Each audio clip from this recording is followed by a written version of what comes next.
What's going on, guys? Gomes here, back again on another MLB The Show 20 Diamond Dynasty video. Today the topic turns to XP. In my opinion, just as it was last year, is pretty much the most important currency that really is in the game. Even though you can't buy anything with it, there are so many great cards and so many great rewards that you are going to get.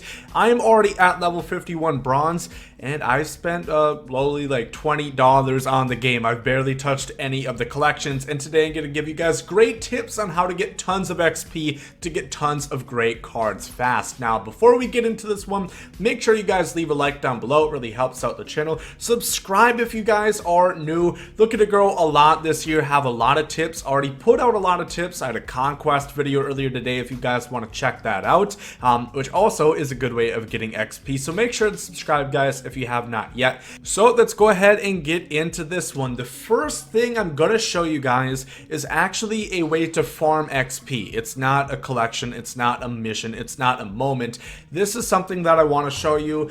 It can require 2 controllers or it can require 1 controller. This is something pretty similar to what I talked about last year, and this is a computer grind that you're gonna have on play now. Basically what I'm talking about, this is going to give you an opportunity to consistently farm XP, and it's not gonna run out. You can keep doing this, and I have found it is a great way of earning XP really fast. You can level up so quickly, and that's a big reason how I'm already level 51 bronze at this point. What you're going to want to do is have a roster where you have 2 starting pitchers that are maxed out with pretty much everything.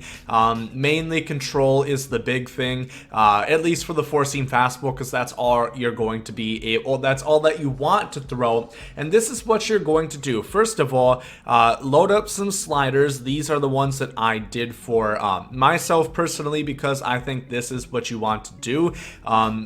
And we're basically just going to be pitching to ourselves, and we're going to get through games really fast, and we're going to get XP really fast. So put up all the stamina, put up the control, put up the consistency, and then also put up the strike frequency, everything like that, fastball, pitch speed, everything that would make a game go faster. Also, something else that you can do is go to presentation options, turn all of these replays off. It's just going to make the games go faster, and also you're going to want to do this on fast play because it just makes games go faster, as the name would hint.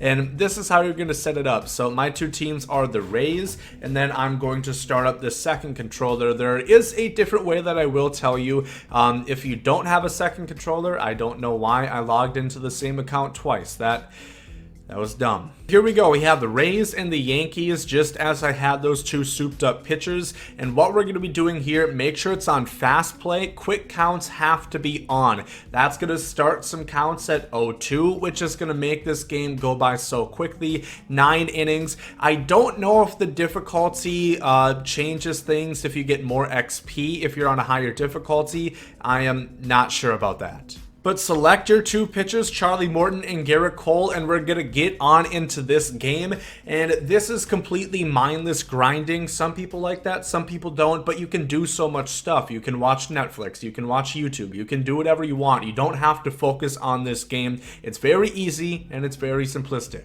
One more thing you want to do, make sure your pitching is on classic. That way you literally have to just hit the X button twice, and it's going to be a strike every single time. Like I said, it's on quick counts. It started 1-1. Sometimes you'll get lucky and it's 2 strikes. And pretty much everything you throw is going to be a strike because we have the sliders. We have a fully souped up pitcher. It's going to be really easy, really simplistic. That was a 2-strike count. And what we're looking for, what's going to make this so effective, this is the same controller I had last year that is super bugged out.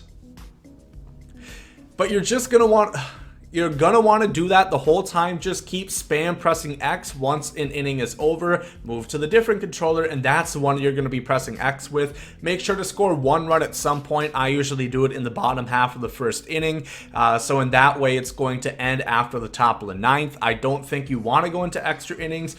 This is also a good way of earning some program stars. So this is a really great way to earn XP. Now, if you only have 1 controller, there is still something that you can do. This is what I would recommend recommend. You're obviously only going to be able to pitch with one team. Still make sure quick counts are on. You're going to have the settings the exact same. Still pick this souped up pitcher, except we're going to hit R2, which is going to be the player lock. So you're only going to be pitching within this.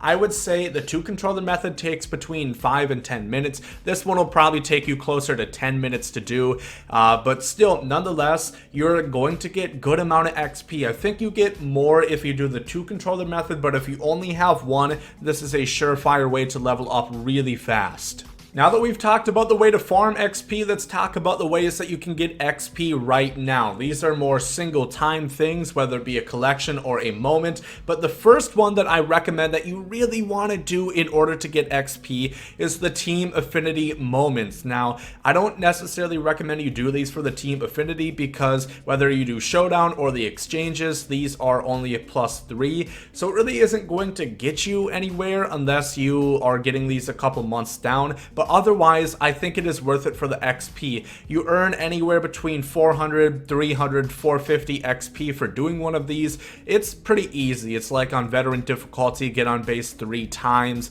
tally 3 hits, 1 extra base hit. None of them are really that difficult. 1 plate appearance, knock in 2 of the runs on veteran. And afterwards, you get 12,000 in total from all those, and you're getting an additional 15,000 XP. That's 27,000 XP alongside nearly 9,000 stubs that you're going to get throughout doing these Team Affinity Stage 1 moments. Highly recommend those. The creative player moments are very good as well. As you can see, for one position, that's 4,500 XP, and these are not difficult. Rookie difficulty, get 2 hits, don't hit into a double play. Veteran difficulty, 1 plate appearance, knock somebody in, 1 extra base hit on veteran. The harder ones, 1 extra base hit, 1 RBI on Hall of Fame with JT Realmuto. That could be troublesome for you, but once again, as I've mentioned before in moment tips, if you have trouble, do the directional hitting method. Just use that instead of PCI so you don't have to worry about it as much, or at least that's what a lot of people think, and I've done it myself, and it does help you out because you don't have that extra level of thinking you need to do.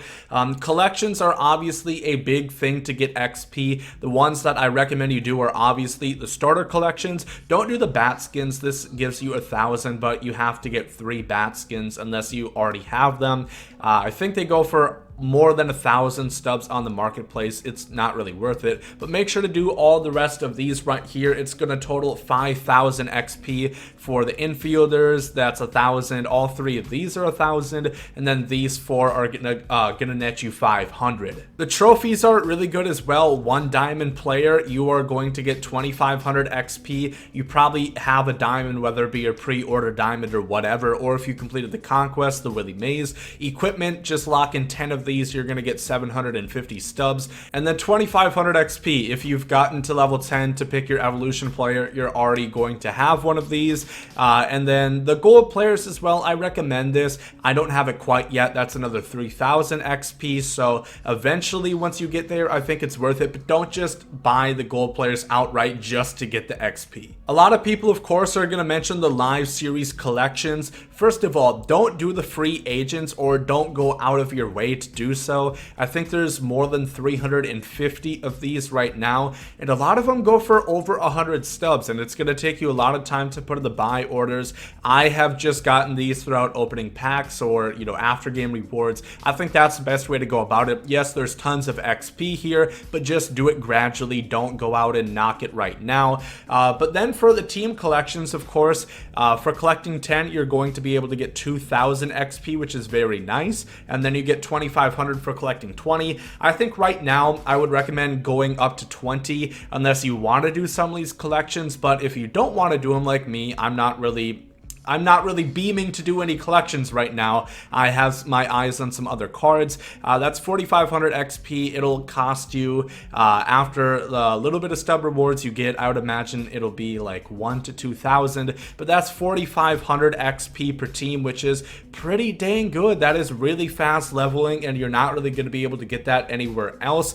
Talking about a few more things, if you're going to play online just as last year, ranked seasons is by far the best best one to level up with. You don't get XP throughout events or Battle Royale. You do get it in World Series, and even if you get to like Pennant Race, that's 10,000 XP as soon as you get there, so that's really nice, and it's going to reset and give you even more after each new season once you achieve those levels again.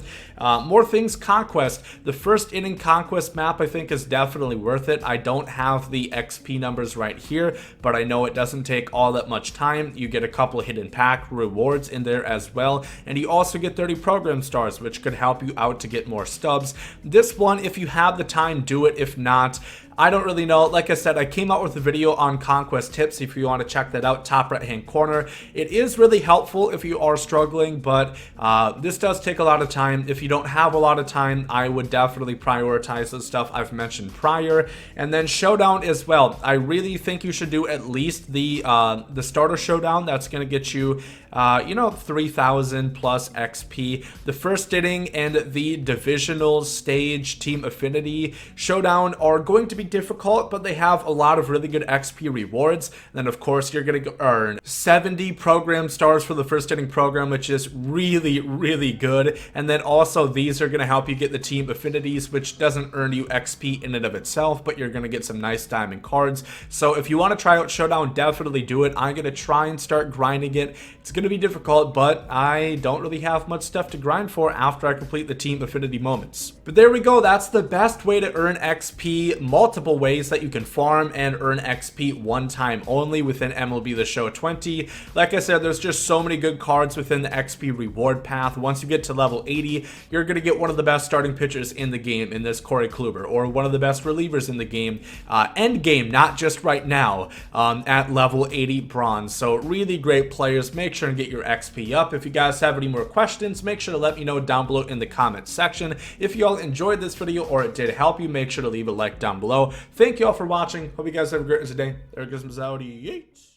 If you have an all gold rotation, pick your lowest overall gold, meaning you're going to face their worst starting pitcher, especially if you're playing on all-star difficulty, which is what I played a lot of these games on, veteran or all-star.